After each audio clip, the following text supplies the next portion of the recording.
Yeah, do it. And if anybody in the public wants to come back and listen to it, they're welcome, Yeah, I presume. that'll be a good cure for insomnia. Okay, so I did start recording. So thank you, Mike, for bringing that up. Okay.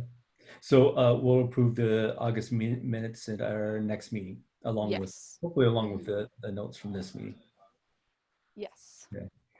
So citizen comments, does anyone want to make a comment? Mike, do you have any comments, or Mark? And I don't know if there's anyone. Yeah, I don't think no one else is in the waiting room. So yeah, Mike or Mark, welcome to make a comment. And Yeah, I have no comments to make. Glad to be here, though. Thanks.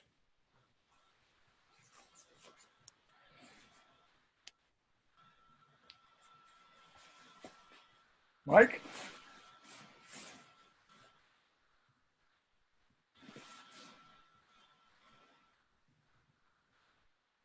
Is he speaking and I'm not hearing him, or what? I Mike is think, muted. yeah, maybe, I don't The know host if can unmute him. yeah. So, oh, okay. Yeah, Mike says no comments. Oh, no comment. Okay.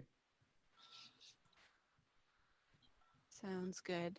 So our next meeting will be the day after the election on Wednesday, November 4th. So does everyone think they can make it? Well, it depends. Yeah, at least physically make it. Maybe not mentally or emotionally, but Yes.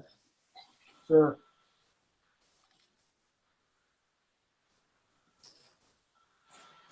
okay. And then for communication, I guess I don't have anything directly under communication. So anything anybody want to talk about in terms of that?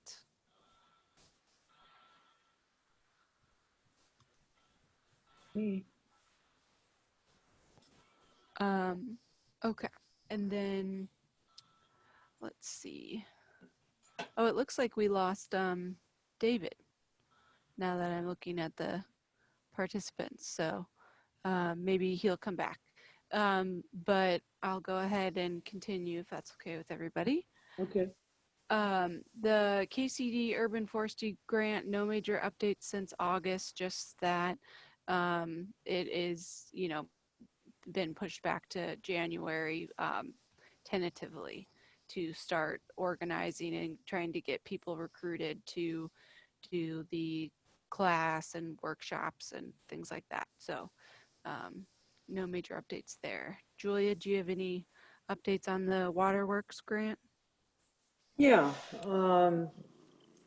Applied Ecology went to work for a week in August, and they spent 2 days prepping the area,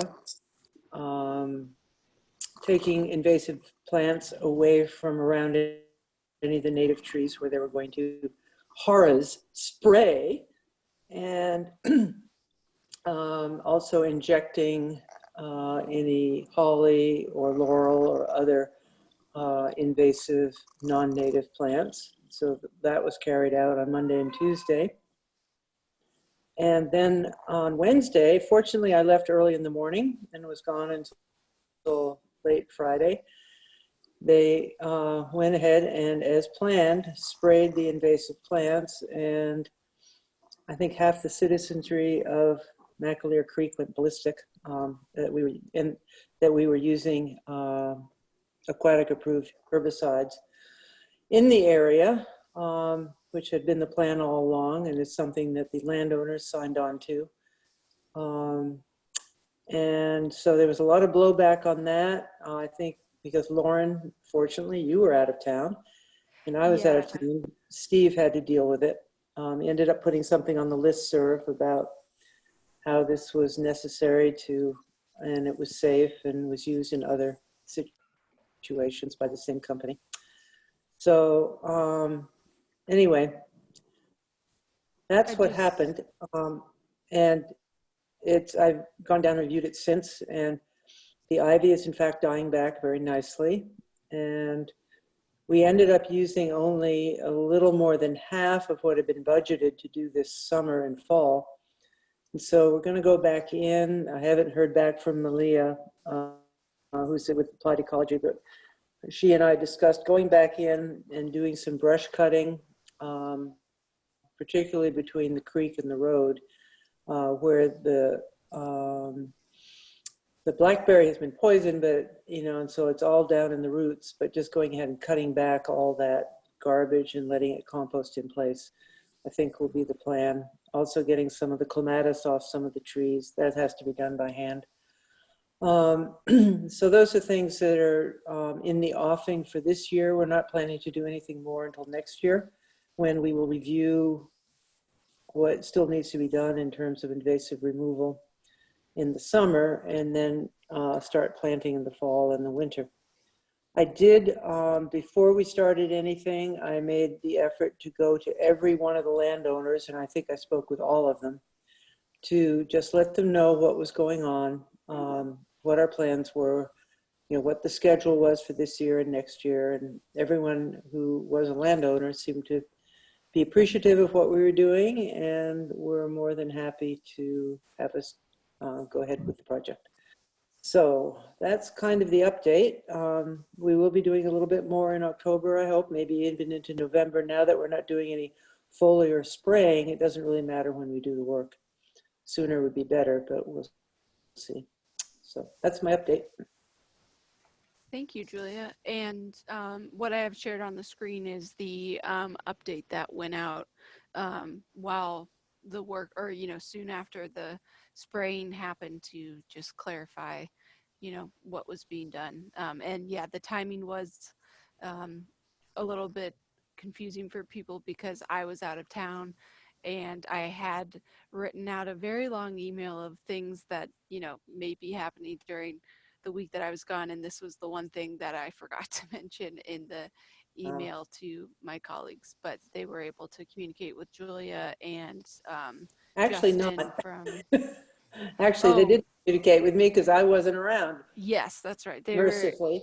They were able to touch base with Justin and get the messaging squared away. So Yeah, Justin is the owner of Applied Ecology. yes, Just to let the others know. yes. So yeah, so we're on track for that.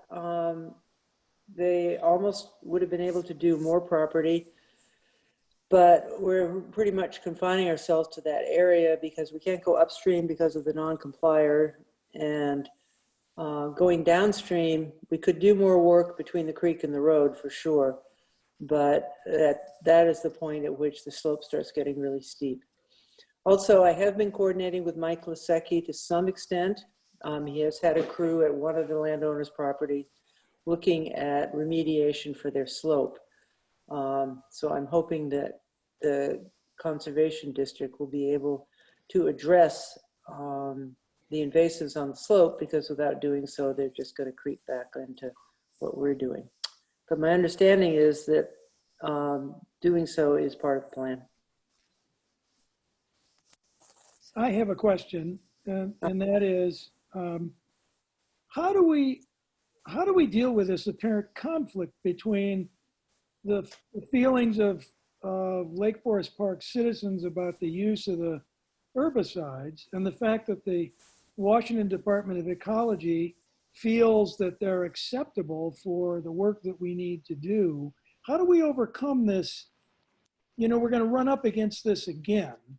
And I guess what enters my mind is that there's a trade-off here, which is that the chemicals involved are not necessarily, is the question that they're benign in regard to use in landscapes where there are, in riparian landscapes, or is it that we have to make a hard choice between the vegetation we're dealing with and the impact of the herbicides, and an agency like the Washington Department of Ecology has simply decided that they place greater weight on the utility of the herbicides in the face of dealing with weeds versus the damage they might do on the riparian, other elements of the riparian habitat. Did that make sense? Yeah, well, I think you have to mix the two.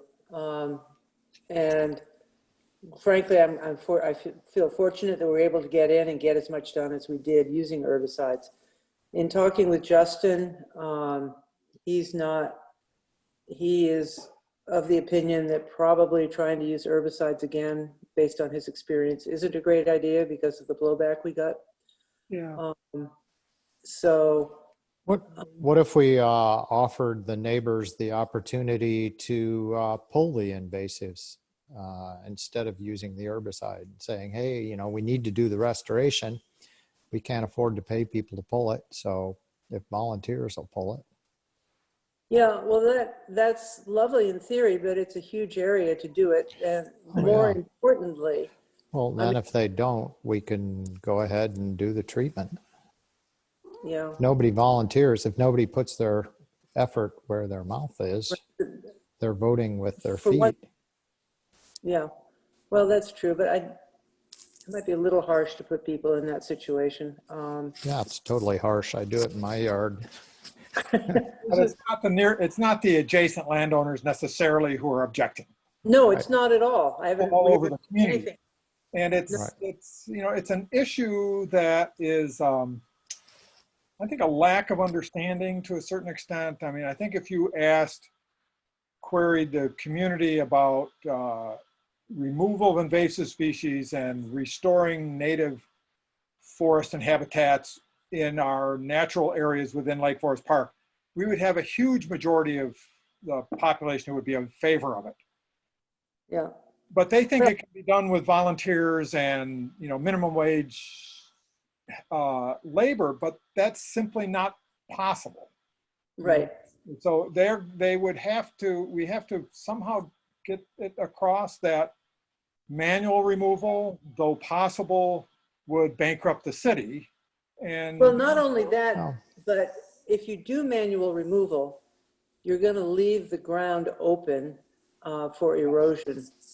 Yeah, And that's by true. doing it this way, the root structure of the ivy and the other invasives, while not tremendously helpful in erosion control, even when it's flourishing, is still better than nothing by quite a bit.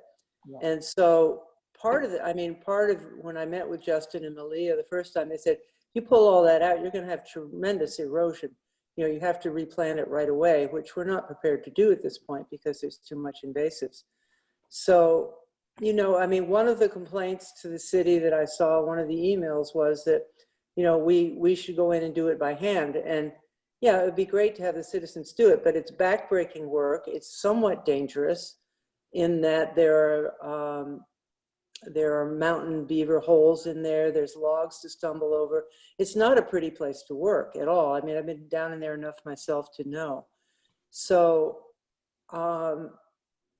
you know, we're caught between the devil and a hard place, or a rock and a hard place. I'm mixing my metaphors. The devil we know and the devil we don't know is what I'm trying to say. So my feeling is that we'll assess next summer, see how much has come back. At that point in that area, given how quickly they were able to work this year, it might be sufficient to go in and at that time do the hand pulling, because it won't be for the great majority of the property. It'll be in more select areas. Plus, we're going to be following up with plants a year from now in the fall and winter. So I think we'll just adopt a wait and see at this point, because we don't really know what we're going to be dealing with next summer. But I think having them go in again this fall, we were looking in particular at some of the invasives that were overhanging the creek. And, you know, those can be hand pulled. And, you know, the crew was young and strong and enthusiastic, and they did a heck of a lot. So I think we're in a pretty good position at this point. Yeah. Yeah, I say, Mike, I just don't think a work party, first of all, you've got 5 Acre Wood, which is taking a lot of volunteer time. You've got the Grace Cole work parties going. We don't, we're not a large city. We don't have a lot of volunteers. A lot of them tend to be middle-aged and older people who, can't work, or at least in my experience, I can't work hard all day anymore. I just think it's much more effective to go with the professionals and just get it done. And we're fortunate this grant does not require citizen participation. It does not require the city to make a percentage contribution. I guess It's just straight up do what we can. the point I was trying to make is if people are objecting, we could give them the opportunity of doing it by hand themselves. Right. And if they don't want to, then we'd say, well, the city does Yeah. have the goal of restoring natural vegetation, so we're going to go Yeah. ahead and do it. Well, the ask- city just did a Yeah, bunch of Gordon, I think that's a good point. I'm not sure I want to enter that lion's den, frankly. Well, yeah, I mean, I don't. Also, it's limited volunteer time. I don't know if the city has somebody who can do that. Yeah. So, Ask Justin, Julia, ask Justin if they would consider using some kind of swiping application method as opposed to spraying. Oh, we talked about that. It's very labor intensive. We were talking about it in particular for some of the knotweed. It's pretty labor intensive. For something like knotweed, it's all that works. But to try and do it on blackberry is, according to what Malia told me, it just doesn't make a lot of sense. so the comment that I Although want to make next about year, this, I'm sorry, next Julie, go year, ahead. when we don't have so much next year, I think there's a possibility that, that might be something we can do. But again, if we do that and they're using an herbicide, they've got to put up those signs because that's part of the deal. And, I don't know what blowback we'd get again. And go ahead, David. I'm sorry, Julie, but I dropped out. Were the signs put up for this? Yeah, I saw them. Yeah. Oh, Okay. yeah. Yeah, I Okay, saw- It was just put up the day it started. So I Oh, think one okay. of the other parts of the blowback was the surprise. So I think Okay. we can prevent that in the future by, putting these signs out a week in advance or a news flash a week in advance to Yeah, let people know. and Lauren, I think that you're speaking to the lesson that we're learning from this whole experience is that we really need to communicate more what our intentions are, letting the community know that, this is happening and this is the reason why we're using these herbicides. Well, and the Right. Stewardship Foundation is probably they were quite adamant about that. And we want to make sure that we have them, that they understand and help us make the choice. I mean, are they supportive of, like Gordon was saying, and Richard also, we need to do something about these invasive plants. So we have a hard choice to make, the rock and hard place situation. Well, And what do they suggest? I mean, what would they support? and I think that's fine to a certain degree, and I agree with that, Tim. It's just that, we trusted Julia to do the research that she did, and she came up with these options, right? Yeah. And the tree board voted on, we went ahead with that, right? And yeah, we could have done better. We could have reached out to Stewardship Foundation, asked what they thought. We could have asked for more input. But the fact is, to eradicate a lot of these invasive weeds, what I know, what the research I've done is that for sometimes you got to use some herbicides. It's not the best option, but to eliminate as much as possible in a short period of time and be efficient and make sure that we're keeping our costs down. These are the options. But I think and I do agree, Tim, that we got to be communicating out our intentions more. But I also think that I think that we've done this before. The tree board hasn't communicated enough about what the project that we're working on. And if we had done more of that communication, perhaps the community would have been prepared and wouldn't have, there'd still be people saying, no, don't use it. But at least we would have, And as fully. Julia pointed out, this is a creekside area, and so erosion is, Yeah. you really want to keep the dirt out of the stream. And manual pulling, you're going to have loose dirt on the surface soil, so you're going to have erosion. And so one of the benefits of using the herbicide is you keep the vegetation and the roots there. And even if money was unlimited, you might want to do that to avoid the erosion into the water, into the creek. And the above ground biomass becomes mulch, presumably, Yeah. and organic decay. Yeah, that's very much what Justin advised. And he was really the first person to look at it with a really good professional eye. Although one of the Washington Conservation Corps people said the same thing, don't pull the ivy there. It's just not a good idea. So Lauren, do you know if they used herbicide this last weekend on holly and laurel cherry and 5 Acre Wood? Was there any feedback on that? Any objections? I wasn't part of that project, so yeah, it didn't come across my radar, I guess is the best way to say it. But I didn't know that was happening, so that is interesting. They cut. Dick, I suspect they were injecting. If those are, and I think people don't object to injecting so much. They cut the stems and painted the herbicide onto the surfaces. So they put up signs warning about not touching the surface, whatever. Okay. I mean, my comment about the Stewardship Foundation is not to defer authority over how we run a project to them. It's to acknowledge the fact that they can interfere a great deal in a very negative way with anything we're doing if we don't make sure we've got them on board to the best of our capability. That they know what we're doing, they know there'll be herbicides used, and they understand why the herbicides are being used. And it's possible there are people associated with that group that might have some useful recommendations about compromising approaches that they'd be happy with, and we could still get our work done. So yeah, we need to do a better job of staying in touch with them and the stream keepers and all those people.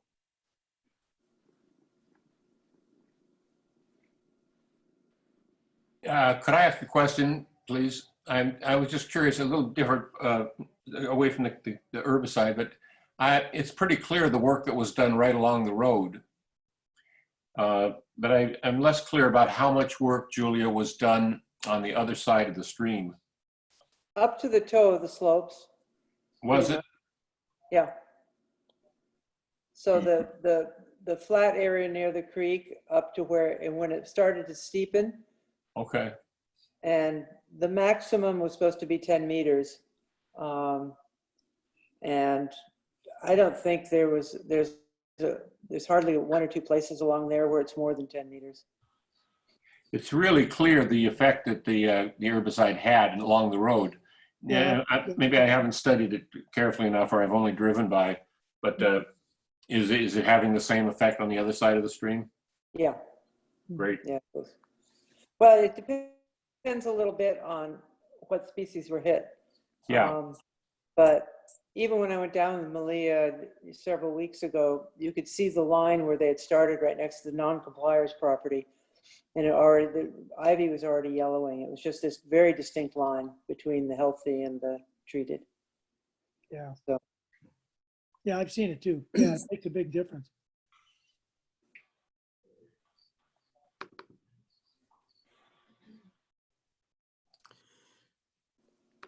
Anything else about this? Well, I was just going to say, I mean, it was Murphy's Law that that whole little controversy would erupt right when Julia, of course, was gone and Lauren was gone. And, it was just really a coincidentally bad timing. And there's nothing that could have been done about it. Yeah. Other I than. think that's probably another good lesson is that, Julie, if any of us are at, heading a project like this, if we let our fellow board members know so that we can back you up when you're. I did. I let Dick know, but they Okay. didn't know. But they didn't know enough to contact him. Yeah. I Okay. told him what He was was in going the on. bomb shelter. No, I did make an effort that way. Yeah. No, okay. That's great. And, I'm just thinking that, there's just ways of communicating differently so that we can, there's always going to be people upset, because of, Whatever. yeah. But I also think that the more we communicate, that there's some upset that can be alleviated or can be avoided. Yeah. But it's ultimately, I think it's really cool though, because that's one of the things that this board has discussed is that we identified ivy on trees as being one of the detriments to the health of the canopy, and it's being dealt with. And I think, Julia, we have a huge thanks to give to you for for taking that on. Okay. Well, thank you. I second that. Definitely. Yeah. Okay. Should we move on? Yes.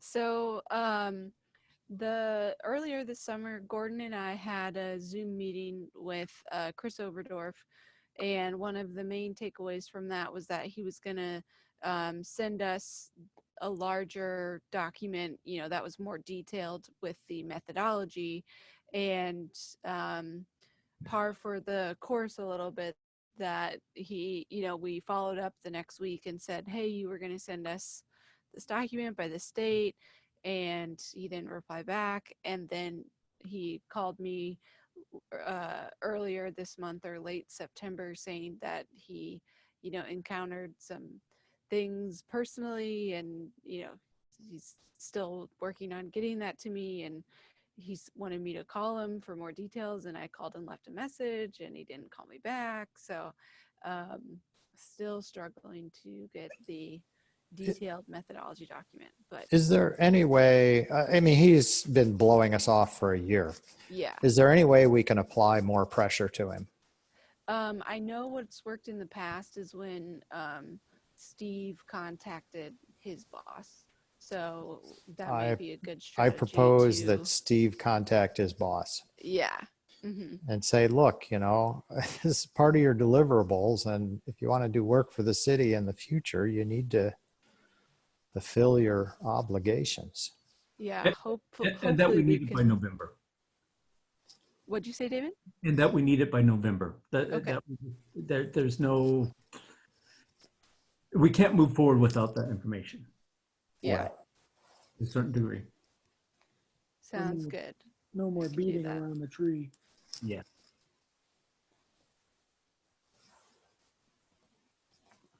This has been on our agenda for, like you said, Gordon, for a year.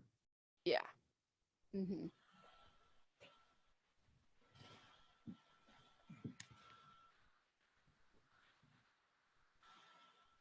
Okay.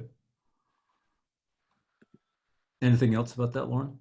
No, sorry, I'm just making that an action item on my notes. So. Yeah. Okay. Then let's go ahead and go on to preparation for the 2020 tree inventory. We're a little bit behind. I'll be fast. I got the documents from Lauren. Next step is to choose some plots to remeasure and get out there. David volunteered, and I think, I volunteered too. Tim, you volunteered. Did anybody else? So maybe we should choose a date. Okay, so I guess probably I've been pretty busy with work this past month. In theory, that's backing off a bit. So I guess the next step is to get some postcards out to property owners, only a few, maybe like 5 or 10 at the most. And then probably have to follow up with them. So maybe if Tim or David, one of you would bug me, let's see, right now is the 7th, say a week from today, and Okay, I can see do if I've that. done that. All Yeah, right. I can do that. And Lauren, I think there's an example postcard in there. I don't know. I assume the city can photocopy some more and send them out, or I can get them from you and I can mail them. Yeah, no, if it's only going to be, you said 5 to 10 addresses, we can just do a simple letter with a business reply envelope, or, Yeah. we can All figure right. out the wording. But yeah, I'm happy to help put that together once we have a list of addresses and what message you want to put on there. Okay. And Gordon, did you already identify those properties that you want? That you recommended? I have not. Okay. And if anybody, I was thinking that I might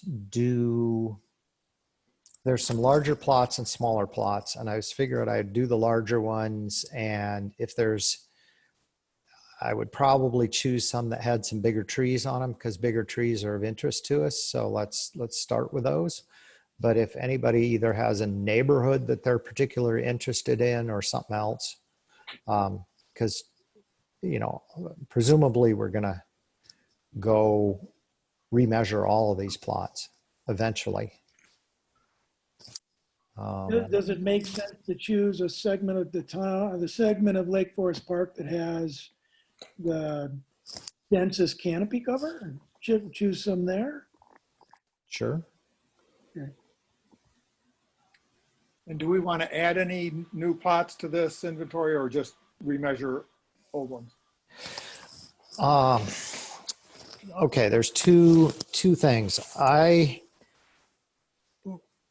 think we are going to need some more plots, but we might want to do a plot protocol that's a little faster. And what we should do is see how long it takes us to do, after we've done a couple of them, how long does it take to do them? Because they do have useful information for remeasuring plots of distance and direction. But to get a sample that's big enough to track, what we're most interested in is recruitment of future canopy, especially big trees. And so to have any the big trees are rare. So to have any statistically valid assessment of that, to be able to detect the change is going to be small over 5 years or 10 years. And so to detect that, we're going to need a big sample. So we are going to need, I expect, more plots. And the question is, how do we keep the total level of effort tractable? These plots were taken 10 years ago. So by remeasuring them with the same protocol, we've got 10 years of change. It's only about 100 plots.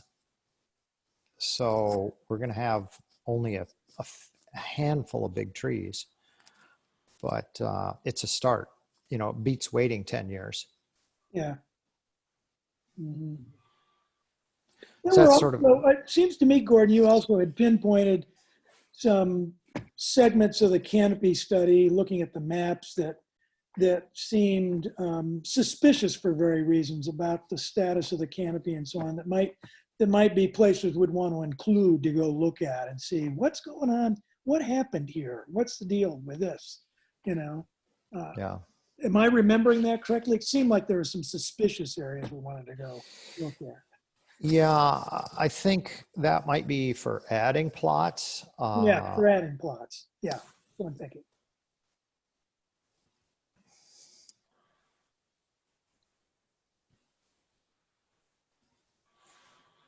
I'm making notes here. Gordon, I suspect that when it comes time to go out and do some of this, it's going to be your schedule, as far as I'm concerned, that dictates when we do this. My schedule is much more flexible than yours. And if David's helping, his schedule is going to be, governing as well. So I'm sort of the loose element here. So, I look forward to trying to be available whenever it is you and if David's involved have time. Are either of you available during the week? Yeah, I am. I can be, if I can plan ahead. Sure. Well, we'd have to schedule it with the landowners. So yes, we would by definition be planning ahead. And if it looks like as we do some, it's possible to do certain kinds of plots as a single, inventorier, then maybe I can do some of that just, on my own time when you guys are busy. And where did we leave off on the idea of engaging an intern? Yeah, I think what we said was, let's see the level of effort and then we might try to hire an intern. Yeah. I mean, some of that's it's right. organizational, which I'll need to do, but certainly getting postcards out, phoning people to follow up and scheduling visits and doing a bunch of the field work an intern could do, keying in data. So certainly we could use an intern. Yeah, that's right, Gordon. We wanted to do some so that we knew what an intern would be confronted with. And we could be sure to give them all the proper instructions and how to deal with caveats and all that stuff after we've done it, Yeah. Yeah. Because we have incomplete information about the protocol. So I think we're going to have to flesh that out, the Yeah. measurement protocol. Yeah. Okay. Okay. So then we have a plan. So by this time, on the 14th, Tim, you're going to reach out to Gordon. Gordon, Yep. you're going to have. What, Gordon? What? Well, hopefully by that time I will have worked with Lauren to get a few postcards out to landowners. Okay. And out of fear of embarrassing myself when Tim calls. Was that for next Wednesday, you said? Yeah. Next Okay. Wednesday. Gotcha. And then maybe the three of us could have a call. Yeah. Sure. Okay. And by that time, and if I will have looked at this stuff a little more to have, obviously, to have chosen some plots, but I need to take one more look for the protocol again. Okay. I don't. Yeah. Mike Woodbury just said, "Oh, we use the iTree protocol." Well, it says, well, you could, the iTree protocol says you could do this, you could do that, you could do this other thing. And we really know, I can deduce what they did, what the protocol was by what the data is, but it's a guess. Mhm. And there were a couple things that when I emailed Mike, he confirmed that, yeah, that's what they did. Well, we might be able to streamline that or something. Who knows? Yeah. Yeah. Oh, hey, it's Mark here. I'm working with a group that's working on climate action for Lake Forest Park. And we found a group called Acorn at the UW, grad students who want to get involved in projects. Oh, I that's don't know if there's anybody in forestry or a related field, but might look in. I could look into that if you thought, if having a graduate student, for example, who wanted to work on Yeah. real projects would be of interest to you guys. yeah. Yeah. Is that an acronym for something, or did they choose Something, and I don't know what it is. I don't know what okay. it is. That's what it is. I was hoping it was just because they were interested in trees. No, we have a couple of people in atmospheric sciences, for example, who are working Oh, on solar, community solar project. yeah. No, they're all busy trying to keep Cliff Mass in line. You know Dana Campbell, Jeff Jensen's wife? I don't think I do. No. Okay, well, anyway, there's a couple of UW folks in this in Lake Forest Park, and I can pursue that with them to see if they might have links to anybody in that group in forestry discipline who might be interested in this.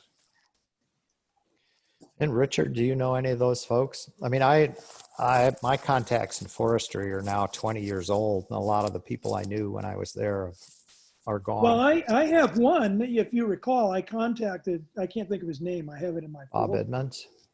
No, I did contact him, but it was somebody else who said, give me a description of what you need. So we can still go back to him, whatever his name is. I have to look it up. But we can go back to him and say, here's after we've decided from doing some of the work ourselves, we can write up something and send it to him. But it'd still be useful for Mark to have a line Yeah. on what the Acorn group does also. I just looked, I've heard that, but I didn't know anything about them. I just looked them up online. It says it's part of the Puget Program on Climate Change. ACORN stands for Actionable Community-Oriented Research Engagement. And the projects provide opportunities for collaboration between community leaders and graduate students and postdocs across the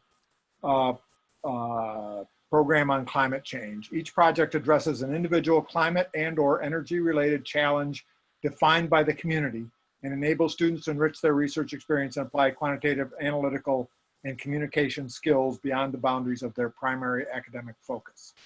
Oh, well, that sounds apropos.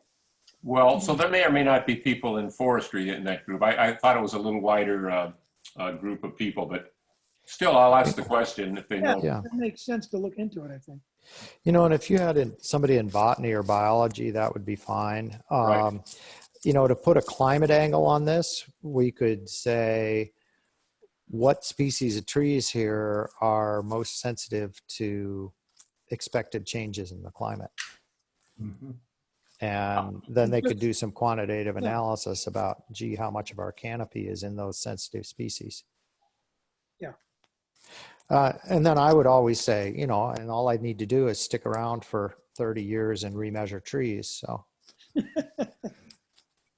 Yeah, just an act of anything related to preservation has connected to climate. So, Yeah. sounds good. Good. Should we go to the next item? Yeah, so the 2019 annual report approval. And I did look back at my notes from the August meeting, and I did have written down that it looks like we did have a motion to amend, make small amendments and then return it to council or send it on to council. So it may have been approved in August, but I guess, does anybody have any comments or thoughts on changing it? Or are we all good to, I hope not, because I don't want to see it again. yeah.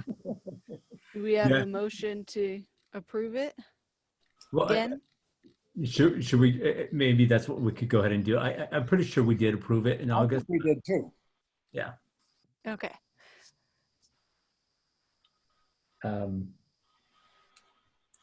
And Tim, I know that you made a few adjustments after that conversation, so. Well, we had to put in, some specific figures for what the projects Julie is working on, what they amounted to, in Grant terms of amount the money was. that was received. We put that in, and I don't remember what else at this point. I've forgotten. and That's just so I know, sorry about this, to wrap up a loose end on the inventory, Mark, you are going to reach out to Acorn. Yes, I will. All right. And if you want to communicate with me either by phone or email to get some more specifics, Yeah. possibilities, Lauren can get you my contact info. Yeah. If there's anybody remotely interested in this idea, I'd get them in touch with you. Great. Thank you. All right. Sorry for That's that okay. interruption. And Gordon's email is on the emails about the tree board meeting. So Yep. Mark, it should be there. Yeah. Got it. Yeah, so Lauren, just a final word about the annual report. What I remember is that we we were making those final adjustments at, you know, adding the information that Tim just discussed, and then you were going to send it over to the, just submit it to the council. Okay, okay, so I can just go ahead and send Yeah. it to council. Okay. Sounds good. Okay. Sorry for Thank that. you. No worries. And memo for tree code amendments. So we did receive some suggestions from you, Gordon. Anyone else have any suggestions or changes for the tree code, or can we call that Done. declare it complete and move forward with that? I do have one question before we vote on that. I assume we can just adopt the typo corrections. We don't need to talk about those. But one of the things it did is it says that when people are doing a project that they would map the critical root zone of groves. And is that, my question is that a tractable thing is to ask people to do? So, And the argument for that would be that, well, if they can map a tree, they can map a bunch of trees. But I want to ask the question anyway. yeah, so that at least would be one idea, is that, you know, when we say the CRZ of a grove, we just mean like the individual CRZs of all the trees in that grove and kind of the outer limits of it, if that makes sense. What is that, a drip line measurement? Is that what that amounts to? Oh, sorry. A critical root zone is 1 foot of radius for every inch of the tree's diameter. Yeah. So Yeah, if you have a 40-inch tree, then the critical root zone is 40 feet. okay. So, and right now, Radius This of is- 40 feet or diameter of 40 feet? it is a radius. Yeah. So one of the more restrictive parts of our code, which isn't up for being changed right now, is that you're not allowed to interfere in the inner half of that root zone for trees. So like the inner, or sorry, yeah, the inner 20 feet of that, you, right now, the way our code works is that you would need to technically apply to remove that tree in order to be able to interfere in that ICRZ. And you could still retain the tree long term, but you just need to show that, you know, what strategies you're going to use to retain it. So that's just a side comment, but sorry, distracting from the main topics. So Gordon, does that, Yeah, I guess what it would just devolve to is they just have to map the critical root zone of all the trees on their property, and that, you know, because it's sort of hard to tell where's the edge of a grove. Well, it might, in some places it'd be clear because, you know, the trees end, but I think there's going to be a lot of places where there's scattered trees and it's sort of hard to tell, is that a grove or not? So I think there You is need a to have- tractable way forward. They need, the crowns need to be contiguous there to be a grove also. So if Yeah. they're scattered and there's a disruption in the canopy, then we don't have a grove. Right. But if you look at a lot of the places around here, there'll be a tree that kind of touches one other tree, that touches one other tree, that touches one other tree. And Yeah. it's sort of hard. And then you're like 3 houses down poking around in the yard to see if it's Yeah, then continuing or not. But they only have to map on their property. So that makes it tractable. yeah, the whole notion of taking this concept of grove and making it an actionable item more than it's been is going to require a lot of tracking to see, is everything we started with, does it still work? You know, determine, what we've put down as a size of a grove of concern and all this stuff. Yeah, we're just sort of beginning with that.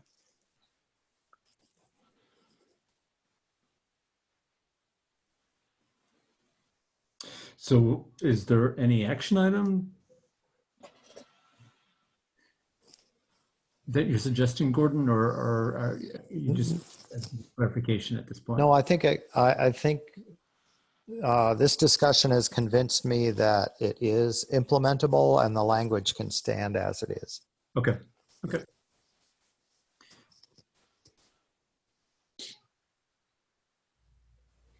So do we need a motion to approve this to send it off to council? Yeah. But was there anything else though, Gordon, that you wanted to discuss? I just had that one question. Okay. Okay. If nobody else has a question, I guess we're done with it then. Lauren, is critical root zone defined in the terms Yes, part of the document? Okay. yes, yeah. I don't recall seeing it before, but I wasn't paying attention probably. Yes, it is defined in the full code. So, yeah. And then I guess I just wanted to clarify before we have a motion. So there's this, which is a little bit more detailed, and then there's the other PDF that I had sent out via email that I just wanted to make sure, is that something that is no longer, is the document we were just looking at superseding this document? Isn't this the memo, the cover page memo? Yeah, Yeah, so is this, so I guess I'm just wondering the relationship between this document and the one we were just looking at. My understanding is that one of them is the memo of explanation and the other is the actual markup of the code. yeah, that first one's just is kind of a preamble is another way to put it, I suppose. Or explanation. Yeah, we received a recommendation, and I don't know if it may have come from you, Mark, about if we're going to submit this, it should come with a cover sheet like we've put together there, and then the bigger document that has all the detailed changes on it. Well, I don't remember those directions coming from me, but it does make sense to have some kind of explanation to what we'd be seeing. I think we may have looked at some examples of something else that went to council that we modeled this after then, too. Yeah, actually, Lauren, you sent it over to, after the conversation that we had about it, and Mark, you were involved with that conversation. Lauren, you sent this example over to us, to Tim, and then Tim, you Yeah. drafted the memo. Well, actually, I drafted the memo and then you you finished it. Yeah, there was a team effort there. Exactly. Okay, You made gotcha, it. gotcha, Well, gotcha. So I'm looking at about a 5-page memo dated October. It's the one, Lauren, you shared with me today. Yes. Yeah, that's the detailed one. Yeah. Okay, but the scope that's included in this includes everything that you all are recommending. Yeah, Okay. Well, the detailed one is good, I think. You know, the justifications, statements that are in there for doing that. This is fine, I think. I think we more used maybe to seeing the markup text being used for these things, so you see exactly what's being changed and whatnot. And there's some of that in this document, I see. But I imagine this would be a good way to present that information. And just that I'll, one document by itself. So what you're saying, Mark, just the big document? I think so. Okay, Lauren, you might confer with Steve about that. What's, you know, in his experience, in terms of the best way to put that forward. But this, you know, makes you focus in on the key, the important key items that you're talking about. sounds good. And yeah, I would just do a little bit of polishing up on the memo to make sure all the highlights make sense and it's the same font type and everything. Yeah, I'll be sure to use the mark changes as well. So, Well, if that's possible, that would be great, I think. okay. oh, good. Okay. Okay. And, well, I don't be too disappointed if it takes the council a while to get to this. We're working, on a moratorium for the town center that ends, I think, late February. So we Yeah. know by late February, we got to be done with the town center work that we're doing. And that's really kind of front and center right now, as soon as we, along with getting the budget done by November. So it And- may not be until March that we get a chance to actively work on this, but it may be that before then there'd be an opportunity for this material to be presented to the council in a work session or something like that. Yeah, I did preemptively get on the schedule for the November 12th council meeting to at least present the memo. Okay. Yeah. And so I guess David and or Tim or anybody from the tree board would be willing to help present that. It's November 12th, which is a Thursday. Is that at a work session, Lauren, or probably a work session that day, huh? Let me see. If it's a first Thursday, a second Thursday of the month. It is the second Thursday, yeah. And my email from Evelyn doesn't say what type of meeting it is, but just that it's on November 12th. Are those in-person meetings or are they Zoom meetings? Zoom. Yeah, it's still virtual. Okay. And I was just gonna look at the calendar. But yeah, is anybody from the tree board available that date to help present things? Yeah, yeah. I'm available. Okay, Tim. I should be. I should be. Okay. Those are evening meetings? Yeah, I was just pulling it up on the website. So it Yeah. is, I mean, at this So- point, I could be available if need be. okay. I It think looks that's like great. on the 12th, there's both a work session meeting from 6 to 7 and a regular business meeting. So, Mark, do you think it would make more sense to do it during the work session? If I can double check that with Evelyn? Yeah, I would think so, if that fits. On the budget schedule, we are scheduled to be adopting the budget that night, which I think is probably going to happen pretty smoothly. But that would be in the regular meeting at 7. Okay. So there may not be a lot of budget stuff on the 6 o'clock meeting on that day then. So they're getting to other topics. Okay. Okay, well, if that works out, that'd be great, at least as an introduction to that. And then we could have the opportunity maybe to look at it more closely at some point after that, where we might also want some of you folks to help us understand what the changes are. Yeah, I think that makes sense. Yeah. So to make it official, what's the motion that we want to make here? Well, we want to move this forward, and it seems like forward is a review by Steve, and then does it go to the council without us having presented it yet? Or what would be the next step after that? Well, you would present it to council at the November 12th work session. And I think Okay, we can go ahead and motion, to present a polished version of this 5-page memo okay, to council at the work session. And just to be clear about it, so there's the 1-page memo, which is the introduction that just outlines the change, the changes that we're making, and then there's the ordinance document that provides the justification for each of those changes. So Mark was suggesting that we only use the ordinance document. right. So we just want to be clear about what it is that we're submitting then.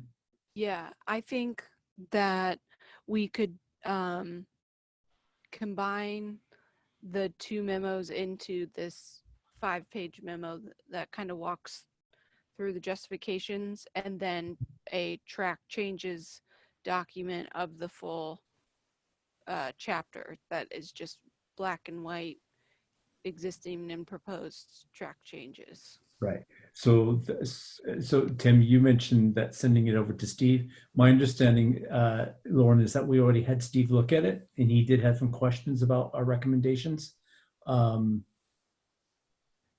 I would have to look back at my notes. Well, I do know that we did. I know that Okay.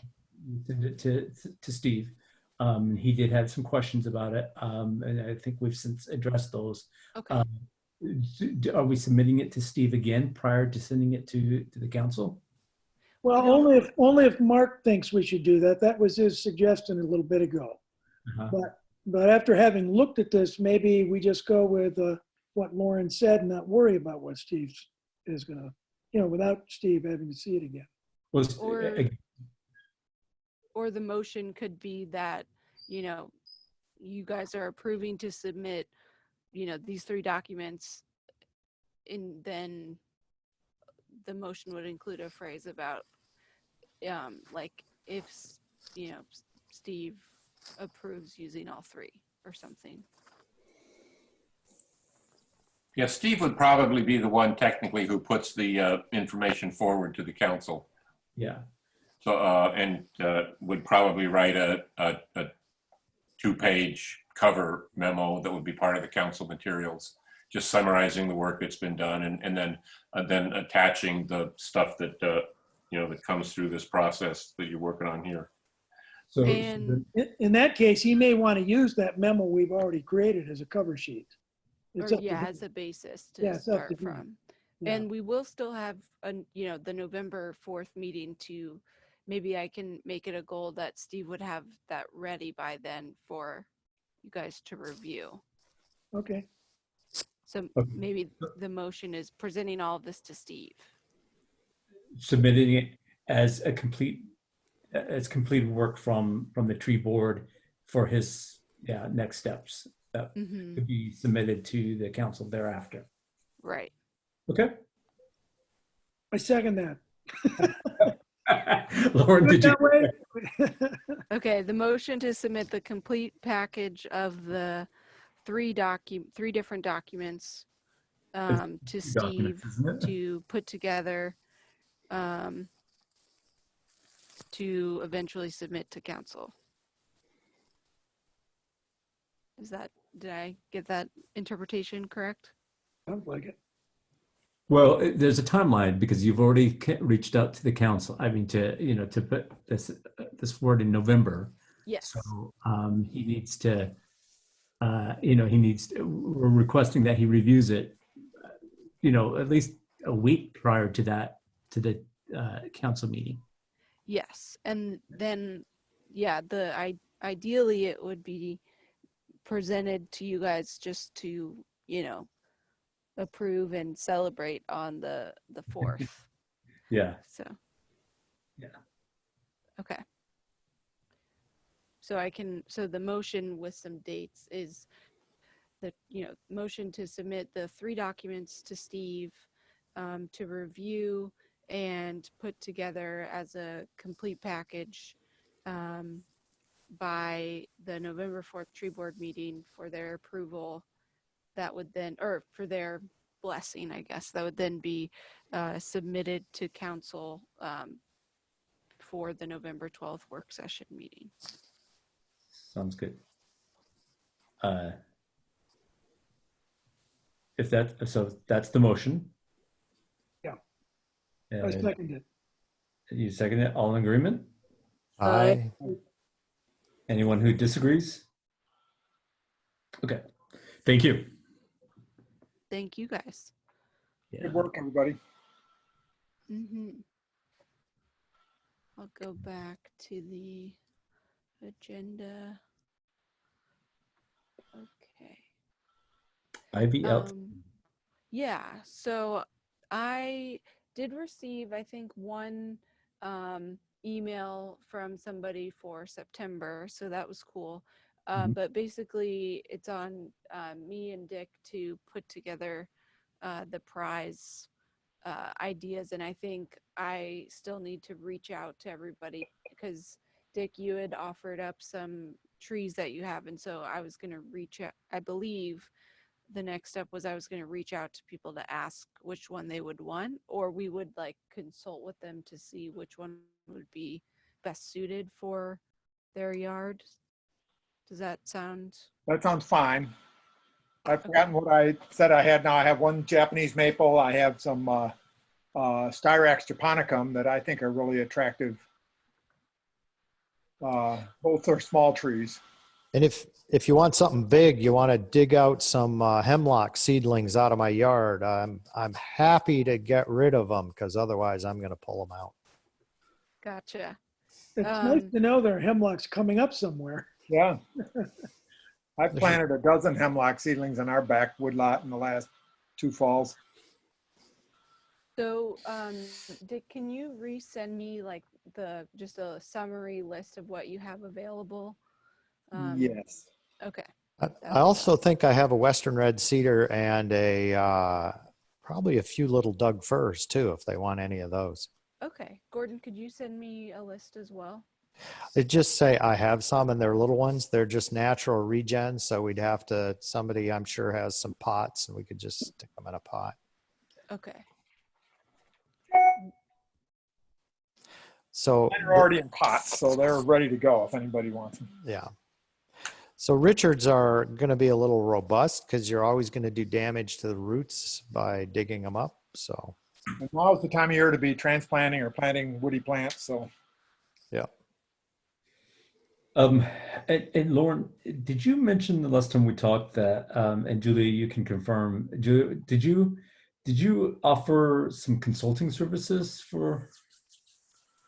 Yeah, I did. I said that, I would be happy to, what we've done in the Plant Society is auction off someone to come to your yard, someone more qualified than I in that instance, but for a donation to look at the yard, look at the landscaping and offer suggestions for native plants.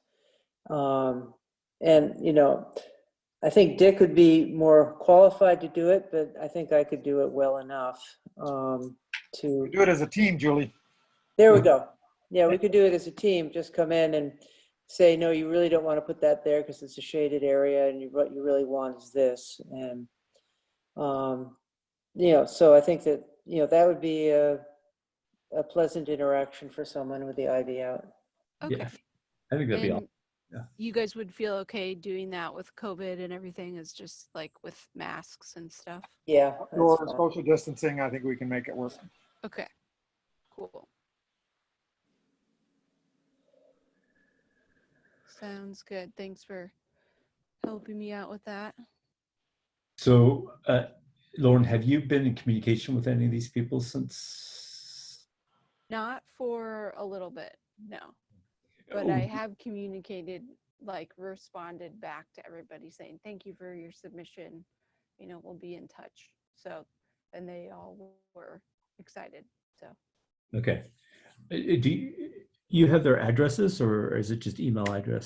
I believe when I communicated with them, some of them included it with their submission, and if not, I replied back asking for their addresses. So. Okay. It'd just be nice if we could send them along with a call, but some sort of thank you note. Okay.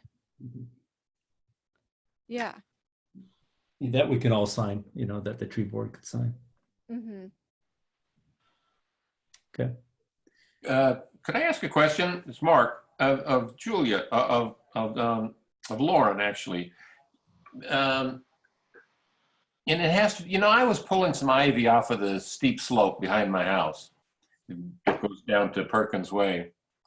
Quite a bit of ivy, actually. And then I think I checked with you about something or other. And you advised me, I believe it was you, Lauren, that advised me that I was going to need a geotechnical report. Yeah, I was just to remove that on a, to do that on a steep slope. That's going to cost you. That's why you Well, I need back to, off of that one. council needs to approve those amendments to the tree code. We're making that only at the specification of the arborist. Well, that's good. But I also looked at the critical areas ordinance, or somehow it came in front of me recently, Yeah. that says that in a critical area, a critical area, you can do that kind of work as long as you're doing it by hand, or even with small tools, hand tools or small equipment, without any further kind of authorization. Yeah, so I know what you're talking about. So there's this section here are exemptions, Yes. and it says the removal of, the following with hand labor and light equipment. Yep. But then there's a part that supersedes that. Let me see. Okay, so steep slope hazard areas, removal of existing vegetation from a steep slope hazard area is prohibited unless otherwise provided for in an approved alteration plan. And the reason that, or the idea behind it is the erosion prevention that, Yeah. so that we aren't like. So rear you need to cutting a whole submit a slope. 1-paragraph plan to the city saying you're going to mulch it immediately after, and maybe cloth if it's super steep, and get trees planted in there right away so they'll hold Right. the soil. Right. So Sword ferns. I could have gotten a little plan authorized, perhaps, about how I was going to proceed on that to minimize erosion. Yeah. Mm-hmm. Okay. Anyway, I'm sure I would have won that contest. I had I had a couple of big tarps full of the stuff. Anyway, maybe next year. Yeah, Good. you're an insider. You don't qualify. It would have looked bad how to accept the award. Okay. Looking at the, are we moving on to the next item? Yeah, I think so. Just to complete that conversation, Lauren, I think that we should probably, will you be able to communicate with these guys this month sometime? Yes. Okay. Yes, I can commit to that for sure. Okay. Mhm. Because I'm sure they're kind of wondering. Yes, summer is over, so Exactly. okay. Okay. Sounds Thank you. good. Thank you for that. I Tim? don't know if we have a street trees update. No, I don't have any street tree work planned. Although I started going around looking to see what the existing trees from last year looked like. And there's a few in questionable condition, but it remains to be seen whether they might need to be replaced until leaf out next spring and see what they look like then. So. Okay. They probably didn't get any supplemental water during the real dry part of the summer, huh? Probably not. No. All right. Oh, on the supplemental water thing, Oh, Yeah. the Public Works Department alerted us that the trees that we put in up here at the reservoir weren't doing well. And I didn't really think they needed to be watered a second year, and I'd stopped walking around the park and looking at them. And I went out there and went, well, I won't say it. Anyway, so I did water them, I think 3 times after that. That was sort of in the middle of August. And I checked them just a couple days ago, and I think they're going to survive. Julie, I was up by the ones closest to your house looked really good. I thought just the other day I was up. Yeah, those look all right. It was, well, Parodias? actually, the one farthest to the west. Is a oh, it was the little- parodias that looked like. Yeah. Yeah, is that a drought-resistant tree? It is. Yes, Well- they're from northern Iran. They're doing horribly. Oh, really? And they had good root balls when we put them in too. I would have thought the other trees would be susceptible, not those. Well, I think because they leaf out later and they don't have as many leaves, they don't transpire as much water, No. and Yeah. they seem to do a little better. But Mm. I wonder if one of you would like to water the parodias for me next year. Tired of lifting 5-gallon buckets of water. Anyway, that's something to consider. Well, it may be that if we've got a La Nina winter coming, we may have a lot of rain. That may give them a good start for next season. Well, yeah, but we had rain through the middle of July last year, which is why I didn't worry about them. I mean, That's right, yeah. and I had problems with, I didn't water my own trees as I should have, and I've sort of looked at them in the end of August and went, oh dear, and started watering them. So It's interesting. it's just something we have to keep in mind, that those trees up at the reservoir, I mean, we can't water them forever, but Yeah, they do need work. well, I'm We glad put you a little looked. siphon hose into the reservoir itself and not have to carry water. Yeah, Yeah, how about, I keep think the actually, hose over the fence. I think a little drip line down from the reservoir would be perfect. Yeah, thanks for taking care of them there, Julia. Yeah. I really don't know why Public Works can't water them. It takes me 45 minutes to do it. And they say they don't have the manpower to do it. And I see them up there with a leaf blower blowing the duff off of the paved walks and then getting back in their truck and leaving. I think they could use their time a little more effectively. Yeah, that's important to do. So. Okay. Okay, Lauren, moving forward, update on new member applications. Yes. So again, apologies for the delay, but I did confirm the mayor's schedule for interviews. So he and I are going to be reaching out. I will be reaching out to the to everyone to do the interviews tomorrow and Friday to schedule them for the next 2 weeks or so. And then we'll have an update after that. So the interviews will be happening next week, and hopefully next week, depending on how quickly people reply, if not the week after. So How many inquiries do you have? I believe we have at least, total applications, it is like 7 or 8. Wow.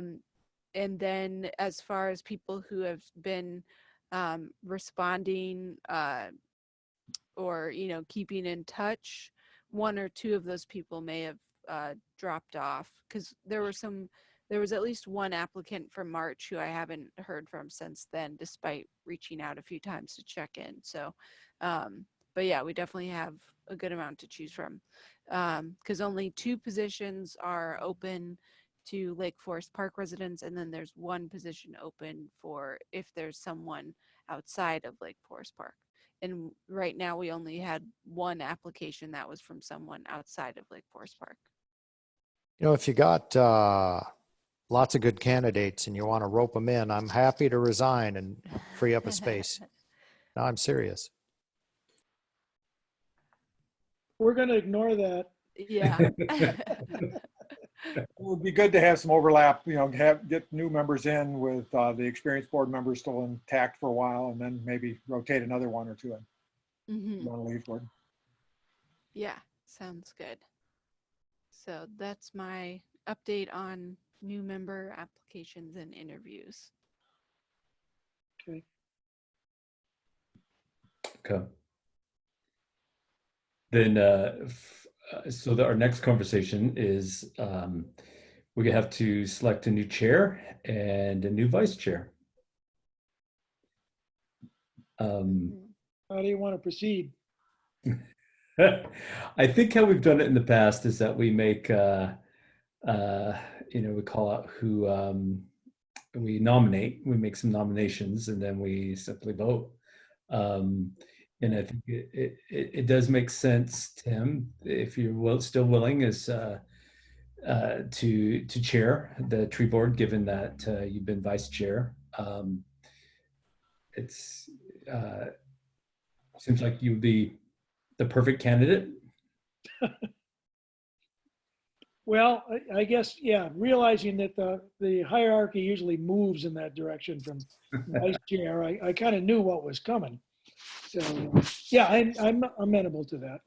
Yeah, and actually, even before we do that, though, let me just to all of you, I just want to I've been you've you've graciously kept me in position of chair for the last 3 years. So God, I has it been 3 years? Holy has cow. been, yeah, since its inception, and I just really appreciate all of your guys' participation and just your commitment to making a difference like you make a difference. And trees are obviously part of our focus, but it's not the only focus. And I think that just any kind of civic engagement is commendable. And I've enjoyed working with all of you. And so thank you um, for allowing me to be in this position, and I've had fun.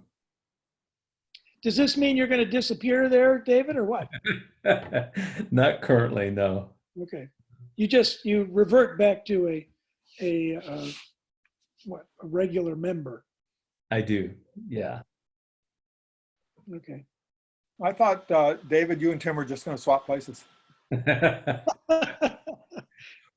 We could do that, but I also want to just open it up as if anyone else wants to be vice chair.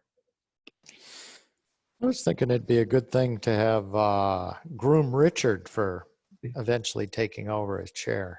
Which makes sense, right? Because typically on a board, we want the vice chair. Oh, the color just drained out of his face.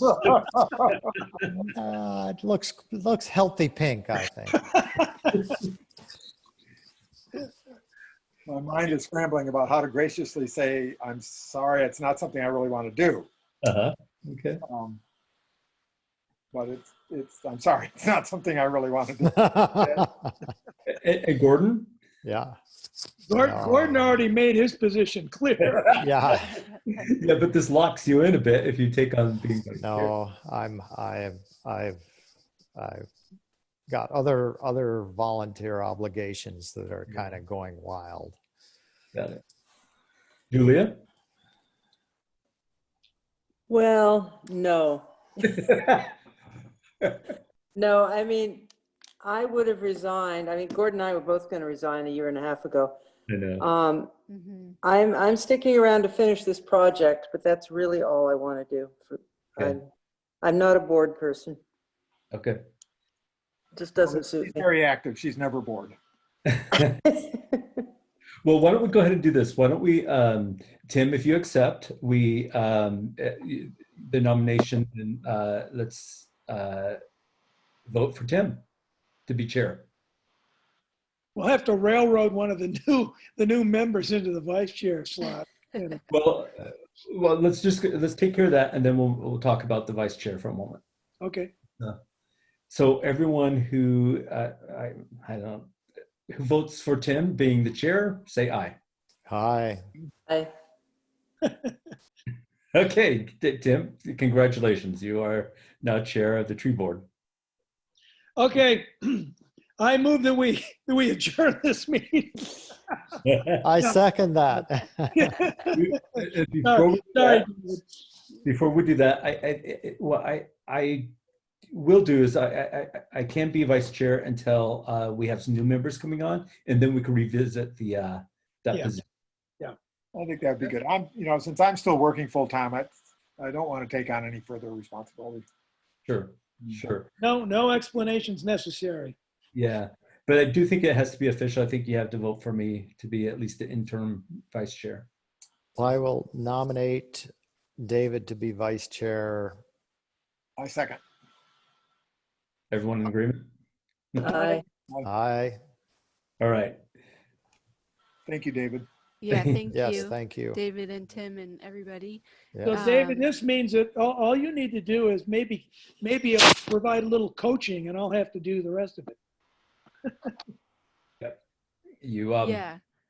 And I think it'll be a good question for the interviews. Do you have any interest in being the vice chair? So that'll be good. well, not scare them off too fast, but Yeah. Sounds good. Well, thank you guys for that. The only front lines I have were just the September and August tree board or tree permit data, which everybody can look at on their own. We, just as a whole, the planning and building department has been really busy. We're still without a permit coordinator. So myself and Calvin, the building official, are, working to fill that gap, as well as with help from the municipal team, doing some of the more administrative work. So we're all just trying to do our best to keep the building and planning department going. We are seeing still a good amount of permits coming in for additions and things like that. I think everybody in Lake Forest Park has been pretty fortunate, it seems, in terms of jobs. And everybody just seems to be wanting to do projects, additions and alterations to just make their homes more work from home friendly. So we're staying busy. Lauren, can you remind me why some of the permits have zero replacement required? Yes. So the column over to the right of those numbers, the canopy coverage goal, Yeah. when it says 0, that means that after the removal of the proposed trees, they are still meeting this canopy coverage goal. Yeah. But the permit still requires that they replace a removed tree, right? No. So when they're already meeting their canopy coverage goal, they don't need to replant. And usually that's just figured out for major tree permits where the arborist is reviewing them. But we've had some cases recently where even when it's a minor tree, where like it's just a significant versus landmark, that it's very obvious that after removing this one tree, they're still, well over their canopy coverage goal. So that's why there's the 0 there for those For cases. some reason, I didn't understand that. When we got a permit to remove a tree a few years ago, and we're way over our canopy coverage, but we still had to go through the process of having replacements approved and all of that. And Yeah. I did, the same thing happened to me. Yeah, so it usually is the case that, or especially in past years, that if it's a minor tree permit, it was just, no questions, one-to-one replacement. But recently we've started to, if it's very obvious from the aerial imaging that you're over, then we've been allowing people to not do the replacement. Well, good. I think that's good, actually. I'm happy about that. Yeah, thanks for asking that question. Good to clarify. Lauren, can I ask you about an address on here? Yes. And I'm asking you because people in my neighborhood know what I'm doing as far as the tree board is concerned. So a lot of them, when they see something that comes up in our neighborhood, they call me and they want to know what's going on. So anyway, the submitted request from Alberti on 30th Avenue Northeast, and there's 2 there. Yes. Yeah. Yeah. Is that, people were trying to construe how it is those trees appear to be in the way. I think they want to build a house. They want to put a house in there. Is it the driveway that's the problem? You know? So it's actually, right now, those are, so it's a flag lot and a lot next to the street. So it's one lot in the front and one lot in the back. And the lot in the back is pretty small already. Yeah. And so the trees that were being removed are, to make way. So there's going to be 2 houses there. One, there's an existing house that's decrepit and going to be demoed. A new house is going up there probably sooner rather than later. They're about to submit the plans for that. And then the lot behind it, it's a little bit unknown as to when they'll apply to build that house, but they'll still be required to replant up to the 28% canopy coverage goal. Yeah, those trees, I think what has these neighbors up concerned is the trees seem to be on the property line, and they were wondering, well, why do they have to take them out then? And I assumed it was probably for a driveway easement or something, you know? So yeah, I can definitely, I want to be respectful of everybody's time too, but Yeah, so we can talk offline about it. okay, all right, But the trees that were noticed were on the property for removal. There are some other trees along the driveway that are right on the property line that may need to be like allowed to be removed, but may still be able to be retained. That will be part of what we look into when they apply for the new home. okay, Yeah. thank you. Mhm. David, did you want to watch the video? Yeah, I think it's interesting. It's short. It's from the Economic Development Forum. We don't have to have a long conversation about it, but I just in the past, you guys, we've all had kind of what I consider generative conversations, not in particular about any action item, but we've discussed like what's the role of the tree canopy and what's happening with climate change, and there's an interesting uh, uh, short video on what's happening in Germany and planting trees that are uh,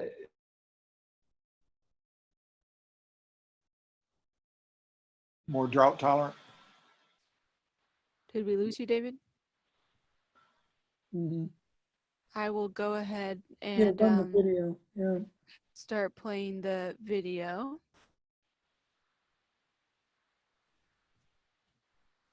Is there sound? I don't hear the sound of it. I don't know that we need the sound. Oh, okay, Yeah, because it has the Oh, yeah. text. okay. It's just music.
David, do we have you back?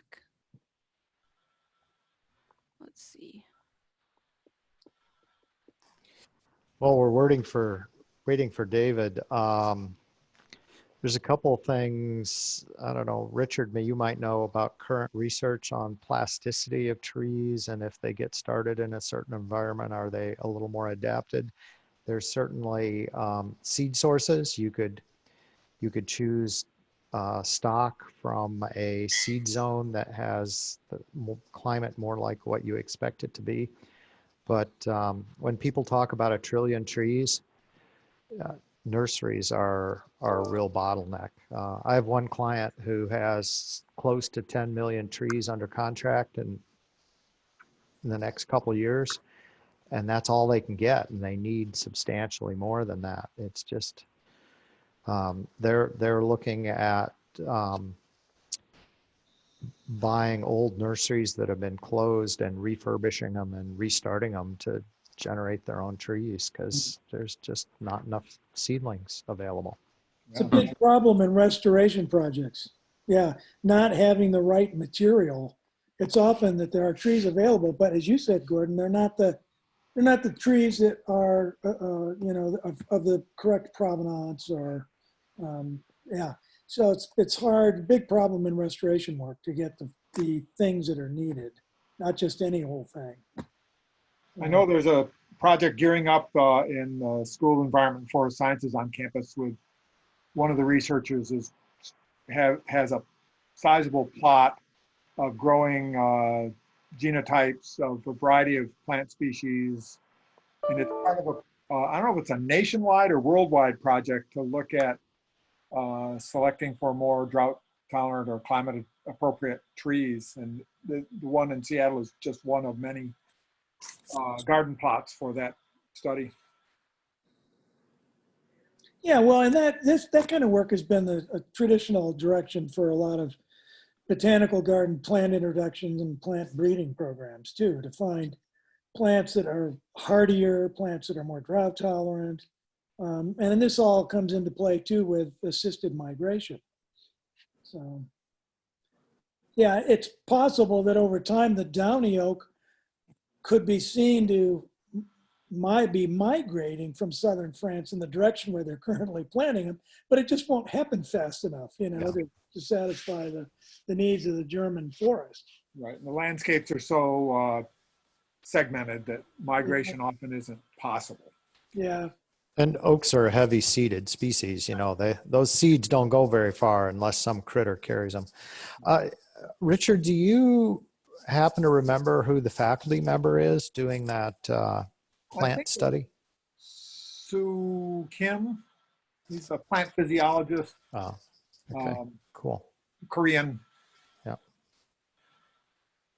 You know, Lauren, this segues into something nicely that we were talking about under front lines with the tree board. You know what I mean? You know what I'm referring to? Yes. And I'm wondering if we could move to that. And that is, Lauren tells me that there's been some concern from citizens, and we've talked about this before, and that is, what sort of issues could we take up as a tree board or that relate to the threat of fire in Lake Forest Park and managing the forest in Lake Forest Park, given a growing threat of fire? And one thing, there's several ways to begin to wade into this topic.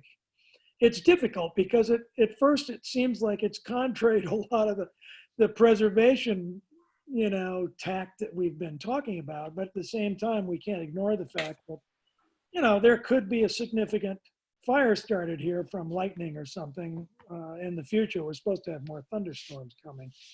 So I thought maybe at some point we might want to talk with somebody from the fire station. Say, have you guys, is there any talk going around among the cadre of, you know, fire professionals about a community like ours and the threat of fire there, and what they've been thinking about and how that might factor into anything we'd want to also think about in terms of urban forest management?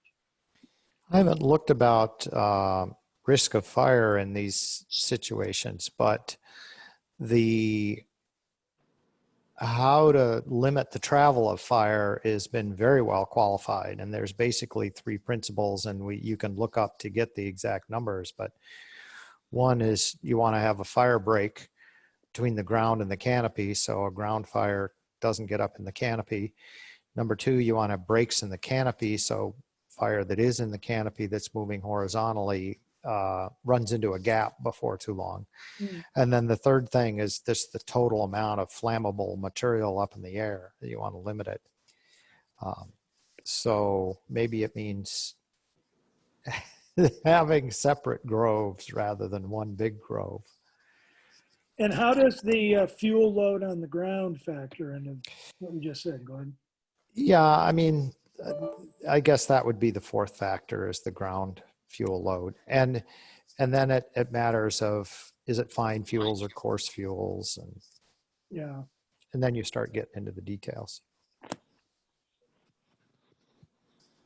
Well, yeah, go ahead. But my understanding is that if you have limited resources, you you would probably just get the brakes in the ground fuels as well as the brakes in the canopy fuel. But I haven't looked at that literature for a number of years. You know, it'd be good to tap into NEMCO, which Lake Forest Park is a member of. I think along with Kenmore, emergency management and emergency planning. Oh, Carl Strepak, I think. Mike D will correct me on the name of that in any minute, I'm sure, in chat. That's what they've been doing is, I know that's one of the areas that they've considered because they developed an emergency management plan for Lake Forest Park that at least mentioned that topic. How complete their information is compared to information that you folks have or are knowledgeable of, you know, the matter. It might be good to talk to and you can get the name from City Hall, or I can look it up. Carl Lunac. Yeah, there you go. Mike did help us out in the chat. So. yeah. And I'm sure he'd be happy to check in with the tree board and maybe join a meeting or talk to you about that. What kind of planning they're doing for that possibility. And I think that the Forest Service Research Station Seattle office, if I recall correctly, it had some fire people in it at least several years ago, and I assume they still have fire people. So we might want to have a conversation with one of those folks. Yeah. Yeah, I bring it up because we're just, you know, with this, you know, people queried the planning office about it. And it's something that at some point we should begin factoring into all the, you know, the fact that we're making code changes and thinking more about a more comprehensive approach to community forest management. So. Yeah, if our trend is drier summers. Yeah, and more thunderstorms. Yeah.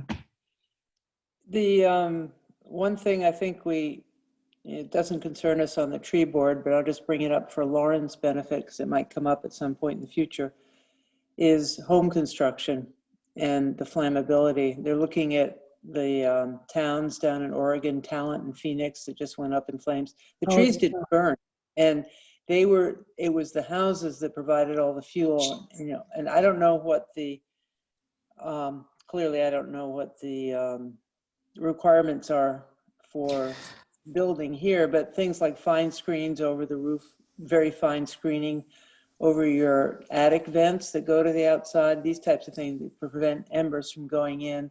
What's the siding? What type of roof is it? I mean, there are buildings down there that survived intact because they've been built to be fireproof. So, Yeah. I mean, California is kind of the leader Yeah. in that code. You could copy California's codes. Yeah. Anyway, it's just something that it's not just the trees. I just wanted to bring that up. Yeah. Don't think about the houses as a source of fire starting. But they are. Yeah. Yeah, Yeah. we've had a few fires in the last few years.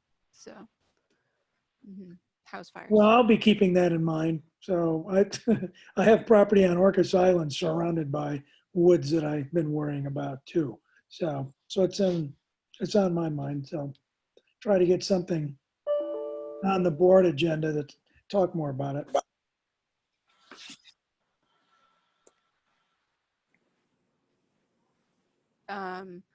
Talk about, are there any pressing agenda items that we want to include for the next meeting? Obviously, David and Tim and I will have a separate conversation to solidify the agenda, but anything on anybody's mind? So we can expect to have the 2 new board members on board by then? I would hope so, yeah. Okay, so introductions. Okay. It depends on, I mean, it may be kind of like Richard's where we may have had the interview and approved them, but they need to still technically be approved by council at a meeting. So, sure. but we can definitely have them at the meeting. They may just Okay. not be official members. So introducing them. And then the Steve's I guess, recommendations on the tree code, Mm-hmm. or not recommendations necessarily, but his Package. memo. Yeah, exactly. Package of documents. Okay. Yeah. The inventory group may have something to report about, some initial work on that. Yeah. Yeah. And then Tim, along with the new board members, we might want to review the action plan, the Oh, uh-huh. to determine if there's. Yeah, because we've closed out some things today, the codes and annual report and so on. So it'd be a good time to check the action plan, Okay. Yeah. Review the work plan. Sounds the good. work plan, yeah.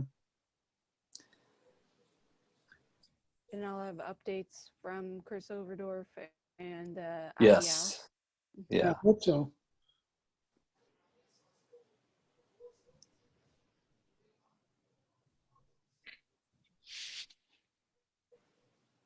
Anything else?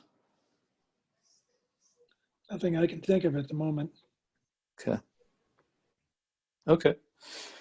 Okay, then. Shall we I move to adjourn the meeting. second? All in favor? Aye. Aye. Aye. Aye. Okay, everyone. Nice Good to see night. you all after a couple of months hiatus. See you guys next time. Okay, see you All next. right, thanks. Night, all. Bye all. Bye. Oops.